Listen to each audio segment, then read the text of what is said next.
Hello friends, welcome you all. My self RC sir. यदि आप IIT JEE की तैयारी कर रहे हैं और फालतू की चीज़ों से बचना चाहते हैं, अब इनसे आपको बचने तो नहीं दिया जाएगा, जैसे polar coordinate and shifting of origin, ऐसे काफ़ी टॉपिक्स मैथ्स में हैं। अब इनको नहीं करेंगे आप तो दिक्कत क्या है कि कहीं ना कहीं कोई क्वेश्चन दिख ही जाएगा, भी कोई कुछ ना कुछ तो क्वेश्चन आ ही जाएगा। अब उसको क्या करेंगे, और तो आ जाएगा और करेंगे तो टाइम भी जाएगा इनमें, और इनमें भी क्वेश्चंस तो है। तो अब करा क्या जाए, तो फिर टीचर क्या करता है, टीचर भी बोलता है यार ऐसा ही टॉपिक है, चलो थोड़ा सा बता दिया, ऐसे हल्के से बता दिया कि हाँ ऐसे ऐसे कर लेना। अब बच्चे से क्वेश्चन, अब जो थोड़े से एवरेज टाइप के से बच्चे उनसे क्वेश्चन हो नहीं रहे, वो परेशान है इनको लेके, बाकी ये तो कहीं आने वाले ही नहीं है। तो इसलिए इस समस्या का समाधान क्या हो, तो भाई हल्का टॉपिक टीचर वैसे बता देगा, आप भी ऐसे, तो फिर करे तो करे क्या, और पढ़ा भी अपन ने अच्छे से नहीं। तो फिर अब दिक्कत क्या आती है ना, जब क्वेश्चन आता है तो वो तो होना नहीं है, तो फिर से आप परेशान हो जाएंगे। तो इसलिए मैंने ये सोचा कि मैं नहीं पढ़ाता हूं। फिर मैंने सोचा नहीं पढ़ाऊं तो बच्चे तो परेशान होंगे कि सर ऐसा दिया आपने तो कुछ बताया ही नहीं। फिर मैंने थोड़ा और अच्छा सोचा कि मैं पूरा ही पढ़ा देता हूं, कि बच्चों को ये बोल देता हूं आपको कुछ नहीं करना, बस आप ये वीडियो देख लो, ये वीडियो देख लो, इसमें प्रैक्टिस भी है, क्वेश्चंस भी है, कैसा भी क्वेश्चन आए सब यहां से हो जाएगा, कुछ नहीं करना इन टॉपिक्स का। तो वो शायद बेटर ऑप्शन है कि आपका पूरा टाइम बच जाएगा, ना टेंशन ना कुछ, कुछ नहीं करना। जब भी इस टॉपिक की याद आए ये वीडियो एक बार ध्यान से देख लोगे, 30 से 40 मिनट काम हो जाएगा। तो ये इन दोनों टॉपिक्स का इस टाइप से बनाया गया है कि आपको ना कुछ पढ़ना है ना कोई क्वेश्चन करना है प्रैक्टिस के लिए, आप तो ये वीडियो ध्यान से देख लो, आपका काम हो जाएगा, और कभी भी आप टाइम वेस्ट इन टॉपिक्स में नहीं करना पड़ेगा। क्या बात क्लियर है? शुरू करें। बिल्कुल, तो ये इसी एम से बनाए जा रहे हैं कि बच्चों का टाइम वेस्ट ना हो, और अगर क्वेश्चन बाई चांस कुछ आए उल्टा पुल्टा तो वो हैंडल भी उसको कर पाए। क्या बात क्लियर है? बिल्कुल। तो चलिए बच्चे, हाँ, पोलर कोऑर्डिनेट सिस्टम क्या होता है? एक्स वाई प्लेन में, एक्स वाई प्लेन में अपन बच्चे क्या बताते हैं? पोजीशन। किससे बता देते? X coordinate Y coordinate. सही था यार, बता रहे थे, क्या दिक्कत आ गई? किसी ने बोला कि अच्छा एक्स कोऑर्डिनेट वाई कोऑर्डिनेट नहीं, मैं तो ऐसे बताऊंगा। बता दे भाई, ऐसे बता दे कि ये पॉइंट है, तो मैं इसको तो ऐसे भी तो बता सकता हूं, मैं ओरिजिन से इसकी डिस्टेंस बता दूं आपको कि ये डिस्टेंस कितनी है, आर। मैं बोला कि ओरिजिन से आर डिस्टेंस पे, मतलब उस पॉइंट की ओरिजिन से डिस्टेंस, या पोल, इसको पोल बोल देते हैं ना, इस पोल से डिस्टेंस ये, और ये एक्स एक्सिस की पॉजिटिव डायरेक्शन के साथ थीटा एंगल बनाता है। तो ठीक है, तो सर मैं ऐसे भी तो बता सकता हूं, अगर मैंने आपको आर और थीटा बताया तो यही तो पॉइंट आएगा भाई। पहले एंगल फिक्स कर लो, फिर डिस्टेंस चले जाओ तो यहीं तो पहुंचोगे, और इसी पॉइंट पे तो पहुंचोगे। कैसे? पहले एंगल बना दो, फिर इधर चले जाओ, आर दूरी खत्म, यहां पहुंच जाओगे। तो बिल्कुल सही काम था। तो ऐसा बोल सकते हैं, और ऐसे भी रिप्रेजेंट कर सकते हैं पूरे इंटायर एक्स वाई प्लेन को, इससे भी अपन रिप्रेजेंट, जैसे X coordinate Y coordinate same ऐसा का ऐसा ही है। पर अपने को तो नहीं आता ना, ये अपने को तो नहीं आता, और सीखना है तो फिर पूरा सीखना पड़ेगा कि क्या होता है, कैसे होता है। तो इसलिए इसका काम ही खत्म कर देते हैं एक लाइन में। देखो बच्चे ध्यान से सुनना, मैं बोल देता हूं इसके एक्स कोऑर्डिनेट वाई कोऑर्डिनेट भी कुछ रहे होंगे, एक्स वाई प्लेन है, तो इससे यहां से यहां का परपेंडिकुलर ड्रॉ कर देता हूं। तो अब बताओ ये डिस्टेंस y है क्या, और ये डिस्टेंस, अगर ये y कोऑर्डिनेट है, ये डिस्टेंस y है और ये डिस्टेंस x है। क्या ये बात क्लियर है? क्या ये y और ये x, ये बात क्लियर है? बिल्कुल। अब मुझे क्या आप बता सकते हो, अगर ये r है ये थीटा है, तो ये क्या होगा?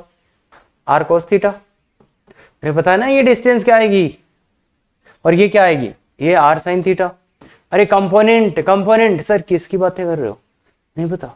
किसी को बता मत देना, ध्यान से देख ले, ध्यान से देख ले, और बोल मत देना किसी को, ध्यान है ना। अगर राइट एंगल ट्रायंगल में ये दिया है आर और ये दिया है थीटा, अगर ये आर दिया है और ये थीटा गिवन है, तो अगर ये वाला साइड चाहिए तो ये वाला साइड चाहिए, तो बच्चे ये सीधा सीधा एक बार मैं प्रूफ बता देता हूं, इस साइड का क्या है एक्स, तो एक्स बाई आर। देख बच्चे, राइट एंगल ट्रायंगल में एक्स बाई आर, ये बेस अपॉन हाइपो क्या कोस, तो x बराबर क्या आ गया बच्चे, r cos थीटा। और ऐसे ही इसका प्रूफ देखना है तो ये y मान लेना, y बाई आर बराबर साइन थीटा, तो y बराबर r साइन थीटा। अब देख बच्चे, इसको नहीं नहीं नहीं ये नहीं लिखने का, हमेशा सीधा याद रखो, अगर हाइपोटेन्यूज दिया है और ये थीटा एंगल है तो इधर वाला r cos थीटा, ये कंपोनेंट r cos थीटा और ये कंपोनेंट r sin थीटा। अरे ये काफी जगह आपका टाइम बचा देगा यार, तो नहीं याद था, अच्छे से याद कर लो, अच्छा कंपोनेंट। और गलती क्या है यहाँ पे, गलती बच्चे ये करेंगे कि वो ये तभी लगेगा जब हाइपोटेन्यूज दिया हो, r ये हो तभी ये r cos theta r sin theta होता है, बाकी तरफ नहीं कर देना। तो इसलिए ध्यान से याद रखो, ये समझ गए क्या? तो इसका तो काम ही खत्म हो गया कि सर अगर r थीटा दिया है तो हम तो सीधा एक्स वाई ले जाएंगे, x क्या, x बराबर r cos थीटा और y क्या, r sin थीटा, खत्म। तो अगर ये वाला पॉइंट दिया रहेगा, ये वाला पॉइंट r थीटा दिया रहेगा, आपको कुछ नहीं पता तो सीधा सीधा ये लिख दो, मतलब ये पॉइंट किस में बदल जाएगा, r cos थीटा और r sin theta. That's all, पूरा प्रॉब्लम ही सॉल्व हो गया कि अपने को तो कुछ करना ही नहीं है, x बराबर r cos थीटा और y बराबर r sin theta, that's all, खत्म। भैया ये कोऑर्डिनेट दिया था, मेरे को कुछ नहीं समझ में आया, सर मैं तो जानता ही नहीं हूं, बिल्कुल सही बोल रहे हो, मैं भी कुछ नहीं जानता, बस इतना सा, x बराबर r cos theta r sin theta, सब प्रॉब्लम सोल्व हो जाएंगी, सब प्रॉब्लम कैसे ही दे, ये कैसे ही दे। और थोड़ी और अच्छी बातें करें तो देखो, r जो होता है उसको रेडियस वेक्टर बोल देते हैं, या distance of pole from the point, तो ये r है। अब यहाँ पे पंगा क्या, r का वैल्यू ये प्लस भी ले सकता है माइनस भी ले सकता है, भाई ले ले, हमें क्या फर्क पड़ेगा, हम भी यहाँ प्लस माइनस रख देंगे, हम भी यहाँ प्लस माइनस, तो r का वैल्यू प्लस माइनस हो सकता है। और थीटा का वैल्यू कहां से कहा, माइनस पाई से पाई, मतलब थीटा ये कहां से कहा, माइनस पाई से पाई, मतलब एक पूरा साइकिल ले रखा है ना। हाँ 0 से 2 पाई ले लो, बहुत ज्यादा कुछ वो फर्क पड़ने वाली बात है नहीं यहाँ पे, तो 0 से 2 पाई ले लो, 0 से 2 पाई, 0 से 2 पाई, ठीक है, तो वो भी आप कर सकते हैं। ये बात समझ। अब इस थीटा को प्लस माइनस देखिए, कुछ को लग रहा होगा क्या हो रहा है सर ये, तो इसलिए देखो पूरी मैथमेटिक्स में क्या बच्चे, एंटी क्लॉकवाइज जब अपन मेजर करते हैं थीटा को तब कैसा होता है, प्लस का, और क्लॉकवाइज में कैसा होता है, माइनस का। अगर थीटा अपन पूरी मैथमेटिक्स में एंटी क्लॉकवाइज मेजर करते हैं तो प्लस, अदरवाइज माइनस, तो इसका काम खत्म। अब मैं वो पॉसिबल सब क्वेश्चंस करा देता हूं, सो दैट आपका सब खत्म ही हो जाए, डर कि बस खत्म है, ये टॉपिक आएगा तो सर ने जो बोला था उससे हो जाएगा। चले बच्चे, बिल्कुल चलिए। तो पहला क्वेश्चन है प्लॉट, इनको प्लॉट करना है, इनको प्लॉट कैसे करें, तो एक तरीका तो है कि अपन थोड़ा सा अंडरस्टैंड करते हैं तो अपन सीधा सीधा भी प्लॉट करने की कोशिश करते हैं, और फिर नहीं समझ में आएगा तो मैं दूसरा तरीका भी बताऊंगा। तो इसको सीधा सीधा प्लॉट करने की कोशिश करें तो क्या है, r का वैल्यू 2 और π/6, तो π/6 देख के मेरे को समझ में आया कि ये ऐसा होगा, π/6 देख के तो मेरे को ये समझ में आएगा कि ये ऐसा होगा, मतलब ऐसा रहा होगा। अब r का वैल्यू 2 है और π/6 है, इसका मतलब r का वैल्यू 2 और ये π/6, तो यहां रहा होगा वो पॉइंट में। अब इसमें क्या कर दिया, दूसरे में एंगल तो π/6 ही है, मतलब एंगल π/6 मतलब ऐसा कुछ रहा होगा, और r का वैल्यू क्या है, नेगेटिव, तो भाई इधर जब जा रहे थे तब r पॉजिटिव ले रहे थे, तो इसके अपोजिट साइड चले जाओ, मतलब ये तो π/6 ही है, r का वैल्यू नेगेटिव है इसलिए इधर जाना पड़ेगा, तो ये भी पॉइंट यहां आएगा। और इसमें क्या बच्चे, r का वैल्यू तो 2 है -π/6, अब -π/6 तो यहां हो रहा होगा यार, तो ये -π/6, और r का वैल्यू भी प्लस है, तो इधर चले जाओ, r का वैल्यू मतलब जिधर से एंगल माप रहे हो उधर ही चले जाओ, और इस बार भी -π/6 ही है एंगल, तो ये -π/6 ही है एंगल, तो पर r का वैल्यू नेगेटिव, इधर नहीं जाके इधर जाना है, इधर जाना है। सर कुछ भी नहीं समझ में आया, यही मैं बोल रहा हूं, कुछ भी नहीं समझ में आया, कोई टेंशन लेने की जरूरत नहीं है। क्या कर दो, सीधा सीधा क्या कर दो, क्या कर दो, x बराबर ये r थीटा दिया ना अपने को, r थीटा दिया है, तो सीधा सीधा x बराबर r cos थीटा और y बराबर r sin थीटा, बस खत्म, x बराबर r cos थीटा, y बराबर r sin थीटा। बोलिए बच्चे, पहले वाले में पहले वाला क्या आ जाएगा, पहले वाला पॉइंट आ जाएगा r, मतलब देखो रख लो r और थीटा का मान p, r मतलब 2 cos π/6 और 2 sin π/6। क्या यही है? क्या इनके वैल्यूज अपन जानते हैं? 2 इंटू cos π/6 3/2 और 2 इंटू 1/2। तो ये p क्या हो जाएगा? √3,1। √3,1 p √3,1 यही आएगा क्या बच्चों? √3,1 यही आएगा क्या? तो अब अपन आराम से प्लॉट कर सकते हैं। अब अपन आराम से प्लॉट कर सकते हैं, कोई भी टेंशन लेने की जरूरत नहीं है। सेकंड में भी यही होगा, बस p मतलब r मतलब -2 into cos π/6 into minus r sin theta, अरे r cos theta r sin theta, तो sin π/6। तो बच्चे बताइए ये कितना हो जाएगा? -√3 और ये कितना हो जाएगा? -1। तो देखो बच्चे ये -√3 -1 ही है क्या? -√3 -1 ही है क्या? ये पॉइंट यही आएगा -√3 -1। और ऐसे ही तीसरे में क्या है? तीसरे में है ये, तो ये देखो बच्चे r cos π/6 मतलब -π/6 और r sin -π/6। तो देखो बच्चे p ये तो 2, इसका तो वैल्यू प्लस ही आएगा, cos में तो माइनस का कोई फर्क नहीं पड़ता, और sin का माइनस हो जाएगा। तो ये आ जाएगा, देखो p क्या आ रहा है? √3, -1 √3, -1। ये पॉइंट बच्चे √3, -1 ही है क्या? और आगे वाला लास्ट वाले, और इसमें तो क्या चेंज हुआ? r का ही वैल्यू चेंज हुआ है, तो लास्ट वाले में क्या आ जाएगा बच्चे? p आ जाएगा। इसका मतलब r चेंज हुआ है तो ये माइनस हो जाएगा, -√3 और देखो ये यहीं आएगा -√3 और। तो इसलिए अगर कुछ भी नहीं समझ में आए ना तो भी फाइन है, तो भी परफेक्टली फाइन है। आप कैसे सोचते हो उस पर डिपेंड करेगा बातें। क्या ये बात क्लियर है? अरे बच्चे क्लियर है ना? अरे कुछ नहीं समझ में आया? r cos theta r sin theta, that's all, सब कुछ खत्म। हाँ बिल्कुल। तो और देखो, find polar coordinate of a point taking r positive as well as minus, मतलब r को प्लस माइनस दोनों ही हो सकता है और दोनों ही लेके अपने को निकालने को बोला है। तो इस पॉइंट का पोलर कोऑर्डिनेट चाहिए, इस पॉइंट का पोलर कोऑर्डिनेट चाहिए, तो क्या करें बच्चे? अच्छा मतलब इस बार क्या पूछ रहा है? r थीटा पूछ रहे हैं। पोलर कोऑर्डिनेट का मतलब r और थीटा के वैल्यूज पूछ रहे हैं, और ये किसके वैल्यूज है? x और y के, x और y के वैल्यूज है, और r थीटा के वैल्यू पूछ रहे हैं। तो अपन तो क्या जानते हैं? अपन तो x बराबर r cos थीटा, y बराबर r sin थीटा, इसके अलावा कुछ नहीं जानते। तो बताओ बच्चे, x बराबर r cos थीटा, y बराबर r sin थीटा। बोले बच्चे x का मान √3 r cos थीटा, y का मान y कितना है? 3 r sin थीटा। ठीक है, अब दो इक्वेशन है। अगर ट्रिग्नोमेट्री आप ध्यान से जानते हो तो आराम से इनको सोल्व करके r और थीटा का। अब जो काम बचा है बच्चे वो है ट्रिग्नोमेट्री का।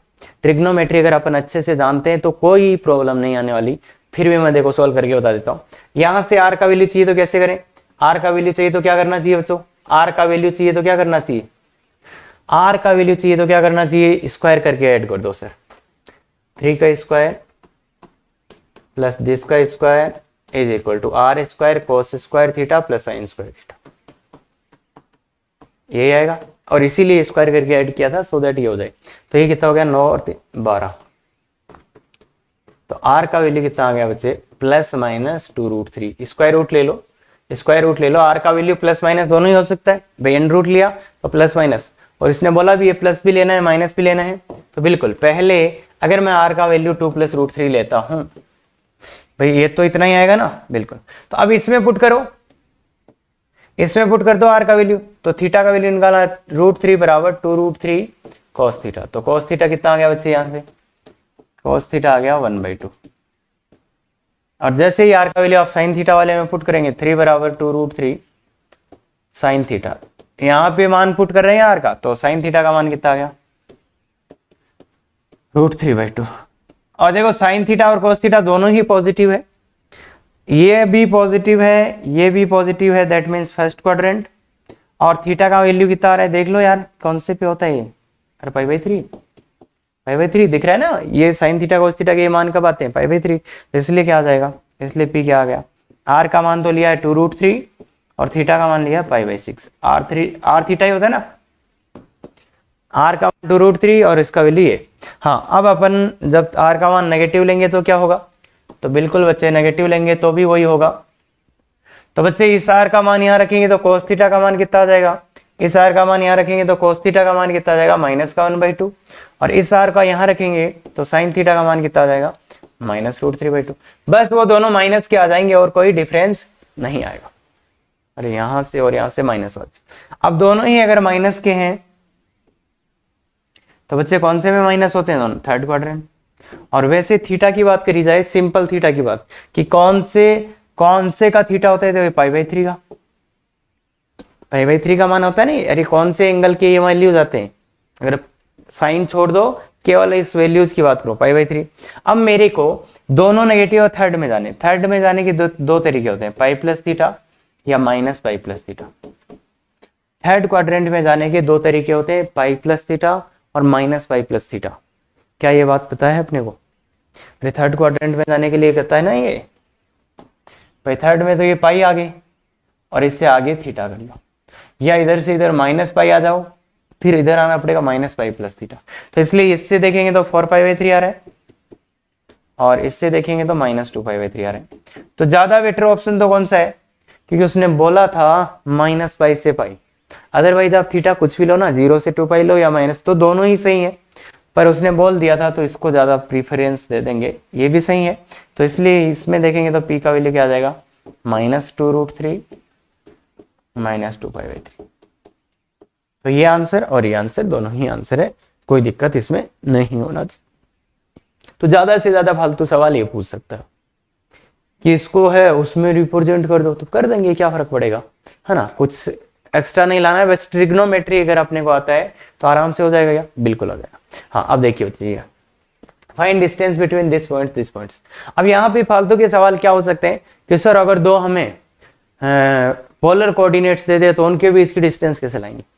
तो देखो बच्चे, मैंने तो एक ही बात बोला ना, एक और ले आंसर तो ले आओ भाई, आंसर तो ले आओ, अरे बच्चों आंसर तो लाओ। हाँ तो कैसे लाएंगे, ये तो है बच्चे डिस्टेंस बिटवीन कार्टेशियन पॉइंट, ये तो है अपना कार्टेशियन पॉइंट और ये है वन का पोलर पॉइंट। तो ये है कार्टेशियन पॉइंट, ये है पोलर पॉइंट, तो इन दोनों के बीच का डिस्टेंस ये। तो बच्चे क्या होगा, ये तो है कार्टेशियन, ये है पोलर, तो इसको कार्टेशियन में चेंज कर दें तो काम हो जाएगा क्या। अरे ये तो XY वाला ही है, तो इसको पोलर में इसको कर देंगे तो क्या आ जाएगा, r cos theta r sin theta. बताओ r का वैल्यू कितना है, r का वैल्यू है 4 cos π/6 एंड 4 sin π/6। तो Q का वैल्यू है 4 × √3/2। हाँ थोड़ा ध्यान से, cos π/6 है भाई, π/6, तो π/6 पे कितना होता है, √3/2 होता है बिल्कुल, और 4 × 1/2। तो Q का कोऑर्डिनेट आ गया 2√3, ये पॉइंट Q के कार्टेशियन कोऑर्डिनेट आ गए, ये पॉइंट P के थे, तो दोनों के बीच का डिस्टेंस फॉर्मूला लगा सकते हैं क्या अपन। तो PQ क्या आएगा बच्चे, PQ क्या आएगा, PQ क्या आएगा, √this - this, √3 का स्क्वायर प्लस 1 का स्क्वायर, तो ये 2 आ जाएगा। तो कर सकते हैं ना बच्चे, बात आराम से निकाल सकते हैं ना, तो आराम से आ जाएगा, कोई प्रॉब्लम नहीं आना चाहिए, कोई प्रॉब्लम नहीं आना चाहिए। क्या ये बात क्लियर है, कर लेंगे बिल्कुल। हाँ तो आगे वाला देखिए बच्चे, हाँ find the maximum and minimum distance of curve from origin. ये जो इस पोलर कोऑर्डिनेट पे एक रेलेवेंट क्वेश्चन या एक अच्छा क्वेश्चन पूछा जा सकता है, वो ये है। इस क्वेश्चन को आप इस मेथड के अलावा करने का कोशिश करें, और जो मेथड मिले उसको कमेंट जरूर करें, और कि कौन से मेथड से आप इसको कर सकते हो, क्या आपका आंसर आ गया उस मेथड से, कितने टाइम में इसका आंसर आप ले आए, क्या इस वाले से अच्छा मेथड है वो।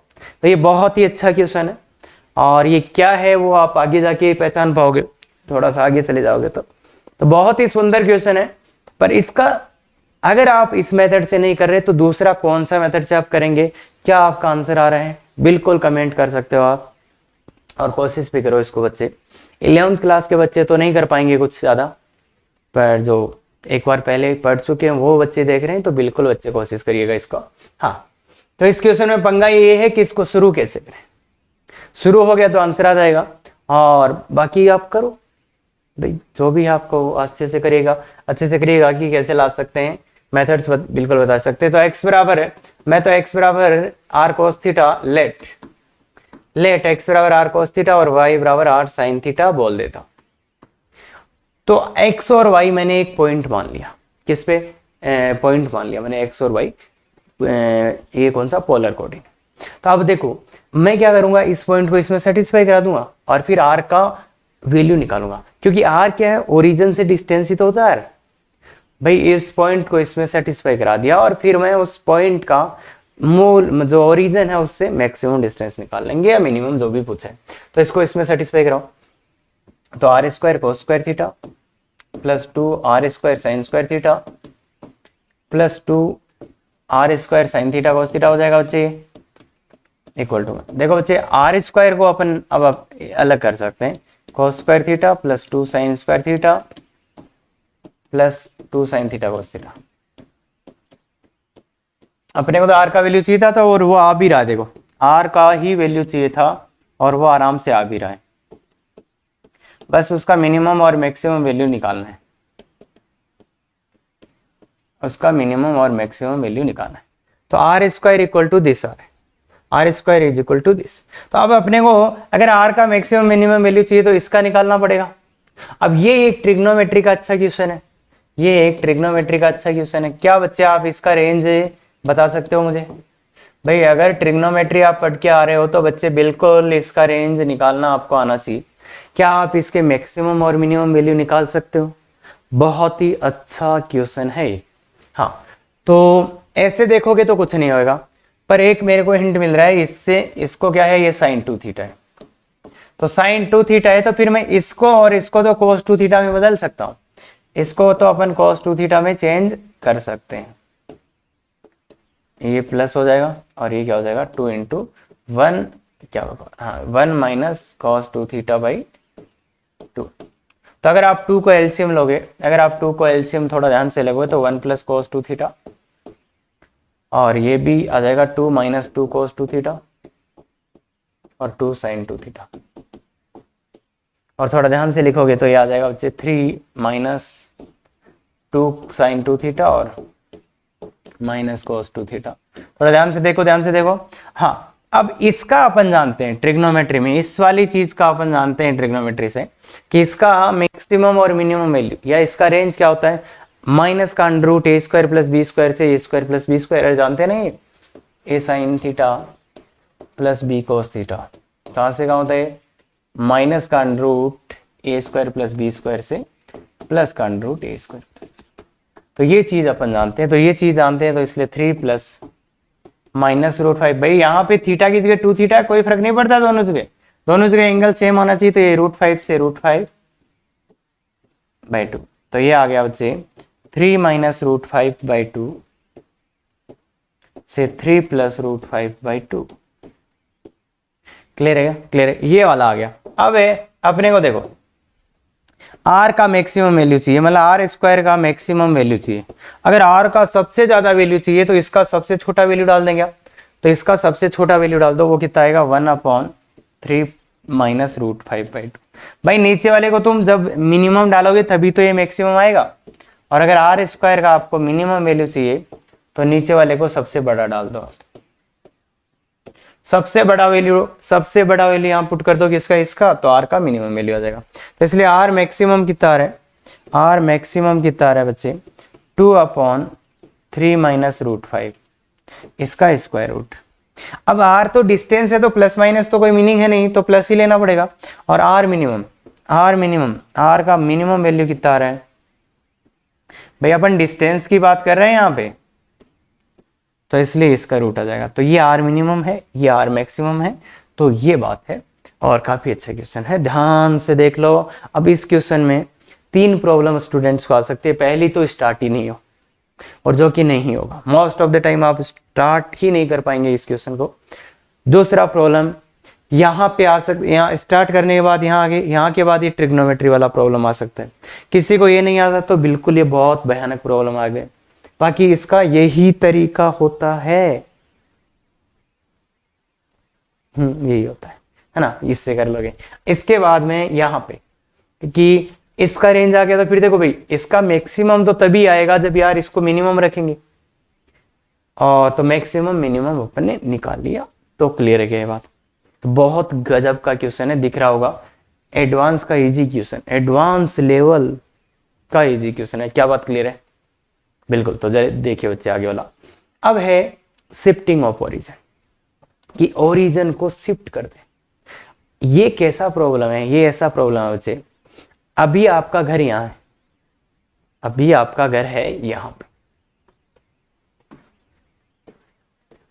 ये आपका घर है, ये आपका घर है अभी यहां। तो आप आपके घर से पूरी डिस्टेंस जानते हो और ये उसका घर है ये, है ना? तो आप उसके घर की डिस्टेंस यहां से जानते हो कितनी है, उसके कोऑर्डिनेट्स क्या है, मतलब आपके घर के रेस्पेक्ट में उसके घर की सब चीजें आप जानते हो। ठीक है, अब क्या हुआ, आपका घर चेंज हो गया भाई, आपने नया बड़ा घर ले लिया, एक नया सा बड़ा सा घर ले लिया, पर यार वो घर यहां लिया आपने, आप लोगों ने वो घर ले लिया यहां पे, नया सा बड़ा सा घर ले लिया आप लोगों ने, पर कहां ले लिया? यहां पे। अब आपकी गड़बड़ होगी। गड़बड़ क्या होगी? आपको पता था उसके घर तक जाने में इतने मिनट लगते हैं, इधर से जाना पड़ता है, ऐसे ऐसे जाना पड़ता है। अब अगर आपने अपना घर चेंज कर लिया, पहले आपका घर यहां हुआ करता था, आजकल आपने नया घर ले लिया यहां बड़ा सा, बहुत बड़े वाला। अब तुम सब चीजें जो जानते थे यहां से यहां तक जानते थे, अब अपने घर से इसके घर के कुछ कैसे निकालोगे चीजें, कैलकुलेशंस कैसे निकालोगे? पहले यहां से यहां तक आपको मान लो 20 मिनट लगते थे, अब आपने यहां से यहां आगे, मतलब इसका कुछ नाम दे देते हैं अल्फा बीटा पे आगे, तो अब आपको कैलकुलेशंस करनी है कि उसके घर का कितना टाइम लगेगा, उसका क्या कोऑर्डिनेट होगा, मैं मेरे इस घर के रेस्पेक्ट में उसके घर का क्या कोऑर्डिनेट होगा, ऐसी ऐसी कुछ चीजें कर। तो आप कैसे करते हो? बैक ऑफ द माइंड क्या चलता कि अच्छा पहले मैं इतना चलता था, अब मेरे को इतना कम चलना पड़ेगा, तो उसका घर आ जाएगा। तो ऐसे ही चीजें करते हो ना तुम, तो ऐसा ही कुछ हो जाए तो वहां पे ये चीज अपनी हेल्प कर सकता है। तो जैसे मान लो पहले अपन इस पॉइंट के रेस्पेक्ट में इसको देख रहे थे, तो इसके कोऑर्डिनेट एक्स वाई थे। अब जब आपने यहां से इस पॉइंट को ओरिजिन को शिफ्ट कर दिया, यहाँ पे कोऑर्डिनेट एक्सिस अभी भी वैसे ही है, बस ओरिजिन को आपने यहां शिफ्ट कर दिया, तो इस पॉइंट के भी नए कोऑर्डिनेट आ जाएंगे, P X dash Y dash. तो ये नए कोऑर्डिनेट है बच्चे, ये ओल्ड है। इन दोनों में क्या रिलेशन होगा? बस यही काम, कि मतलब पहले जो थे और अब, मतलब अब आपके घर के रेस्पेक्ट में इसके कोऑर्डिनेट जो ये हो गए, इनका वैल्यू निकालना है, सो दैट अपन डिस्टेंस निकाल पाए, है ना, पहुंच पाए उसके घर पे। तो बताओ बच्चे कैसे रिलेशन लाए?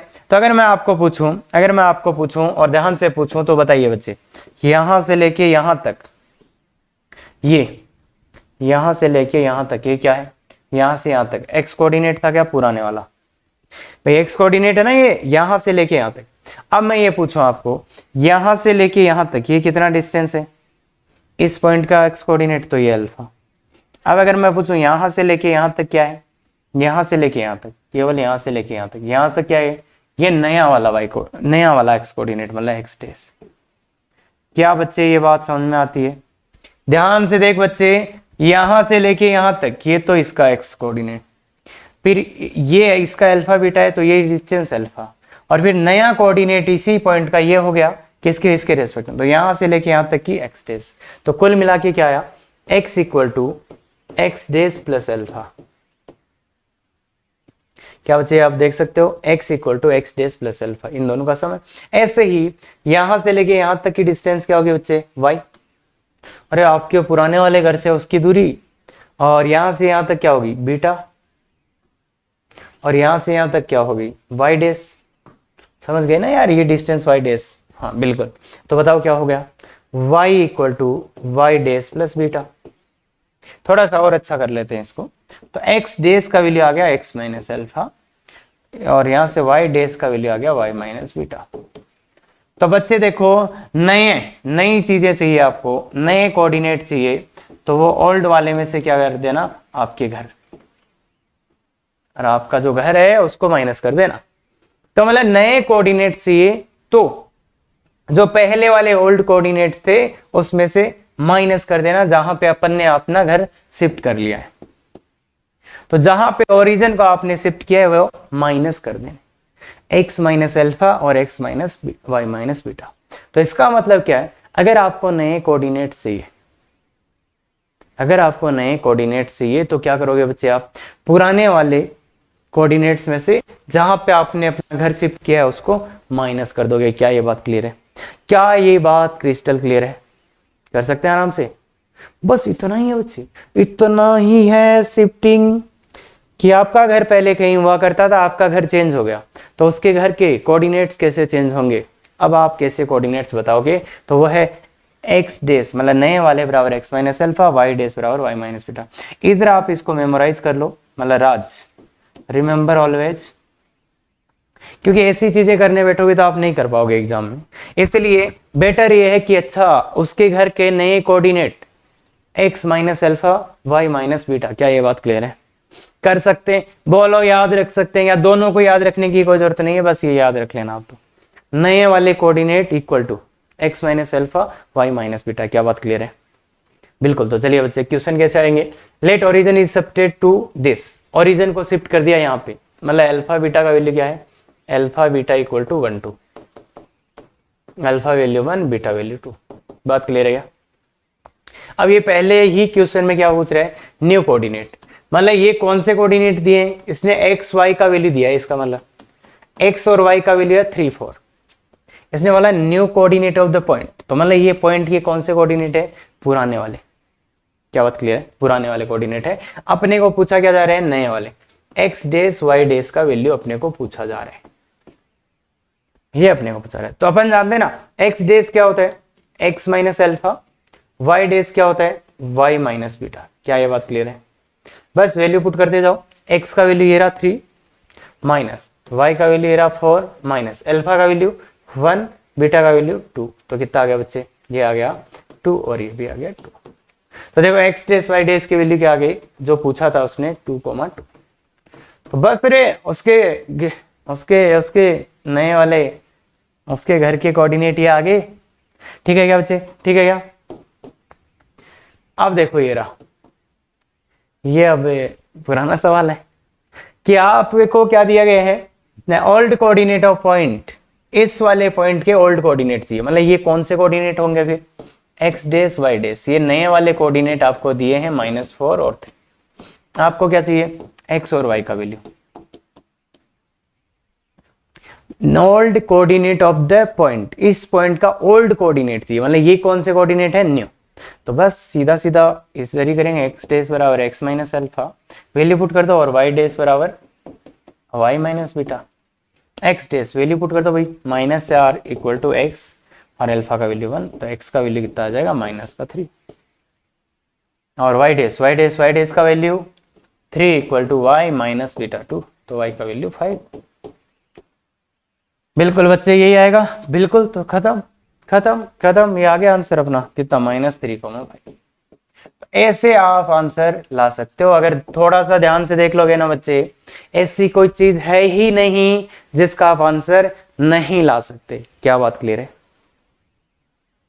बहुत आराम से, बहुत आराम से 1,2 शिफ्ट किया, ओल्ड पूछे न्यू पूछे, क्या ही फर्क पड़ता है। एक चीज याद है, अगर आपको ये वाली चीज याद है तो सब कुछ पॉसिबल है। चले आगे, बिल्कुल। अब पूछ रहे हैं new equation of the curve. इस प्रॉब्लम में थोड़ा सा बच्चे गड़बड़ करते हैं, अरे ध्यान से देख लो, वापस नहीं देखना है और ना ही कोई क्वेश्चन करना है, सब कुछ खत्म हो जाएगा, सब कुछ ध्यान से। हाँ, तो ओरिजिन को 1 2 पे शिफ्ट किया है, मतलब ये अल्फा बीटा, यही तो है ना, इसका थर्ड पार्ट है। तो इस कर्व का नया इक्वेशन की बातें कर रहा है ये, तो मतलब नई इक्वेशन की बातें कर रहा है। तो यहाँ जो एक्स और वाई के ये वैल्यूज है, ये कौन से, ओल्ड वैल्यूज है क्या बच्चे, ओल्ड वैल्यूज है क्या? तो इसमें प्रॉब्लम होती है कि ये तो ओल्ड है, तो इसमें थोड़ा सा बच्चे कंफ्यूज हो जाते हैं। तो इसलिए ध्यान से देख बच्चे, ध्यान से देखो क्या करना पड़ेगा इसमें भी वही करेंगे, ओल्ड वाले हटाने, न्यू वाले लाने। तो बस बात ये, बस एक्स डेस बराबर एक्स माइनस अल्फा, वाई डेस बराबर वाई माइनस बीटा। तो देखो बच्चे यहां से क्या आएगा, यहां से X dash equal to X minus 1, तो अपने को तो एक्स का वैल्यू यहां पुट करना है ना, तो एक्स का वैल्यू देखो यहां से क्या आ गया, एक्स डेस प्लस 1, और ऐसे ही y dash equal to y minus beta मतलब 2, तो y का वैल्यू यहां से क्या आ गया y डैश प्लस 2। तो x और y की जगह ये वैल्यूज पुट कर देते हैं। देखो बच्चे यहां पे जो x और y यूज किए गए हैं वो कौन से वाले हैं, ओल्ड वाले x और y है ना, x और y यहाँ पे जो है वो कौन से ओल्ड वाले, इसलिए इनका वैल्यू यहाँ से यहाँ डाल देते हैं। y का वैल्यू क्या है y डैश प्लस 2, तो इसमें वैल्यू डालो तो क्या आएगा y dash plus 2 equal to x का वैल्यू क्या आ जाएगा, देखो x डैश प्लस 1 का whole square minus 2 times x dash plus 1 plus 3, ये आएगा ना x डैश प्लस 1 x। तो ये आ गया, बस इसको थोड़ा अच्छे से सॉल्व कर लो।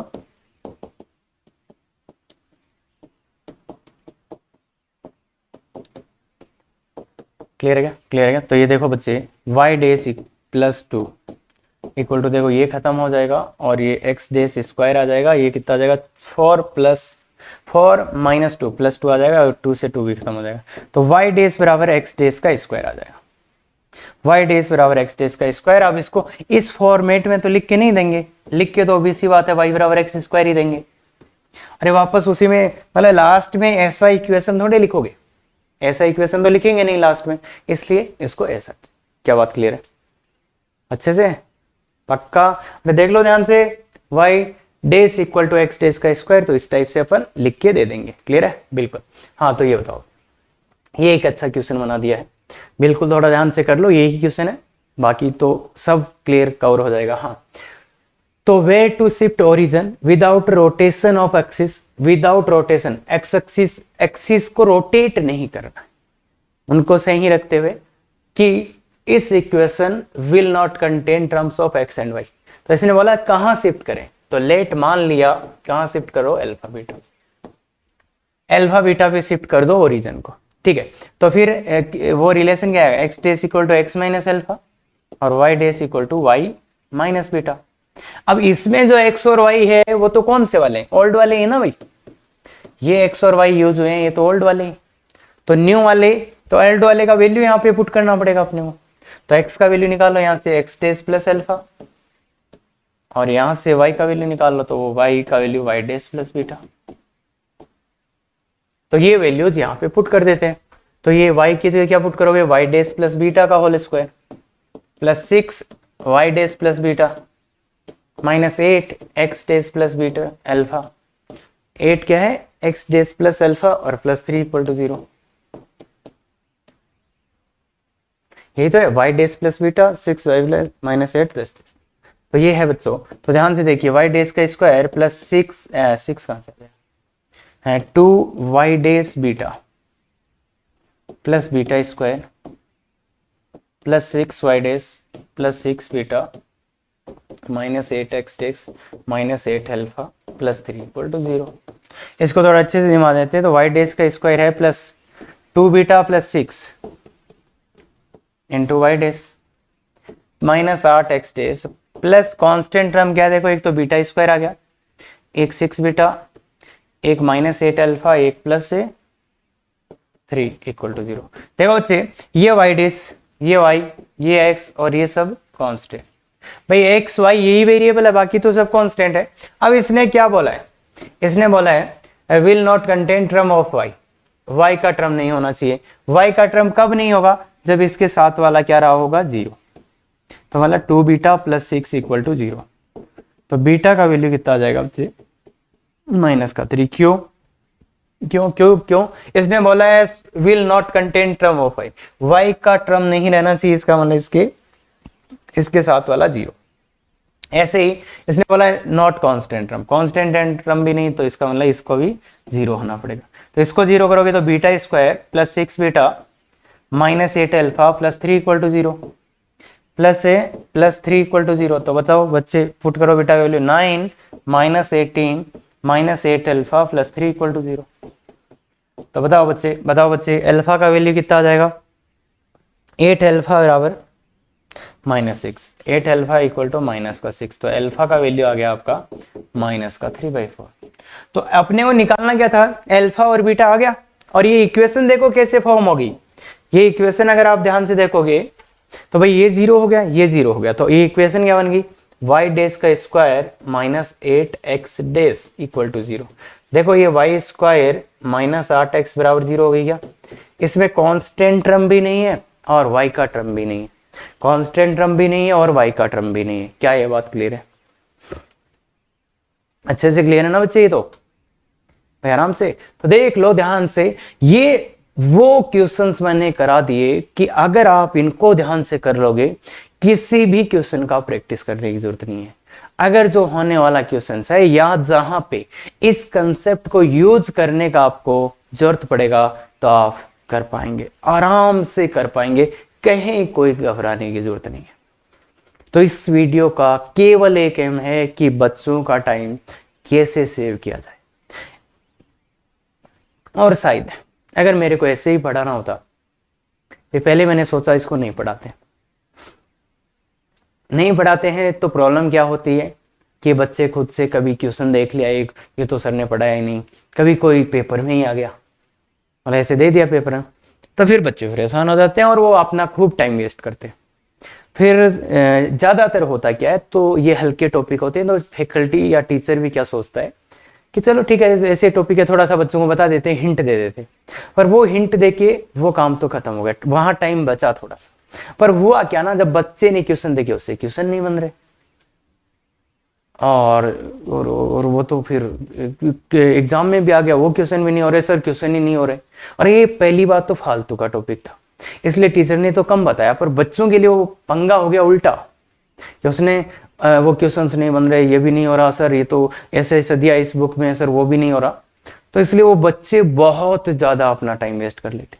तो इसलिए मैंने सोचा कि कैसे बचा सकते हैं बच्चों का टाइम।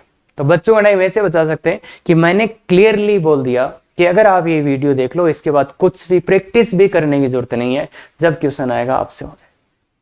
तो इसलिए इस टाइप से ये थॉट प्रोसेस के साथ बनाया गया। अगर आपको अच्छा लगा कि आप ऐसे ही वीडियोज और चाहते हैं तो बिल्कुल बच्चे शेयर, सब्सक्राइब, लाइक करें।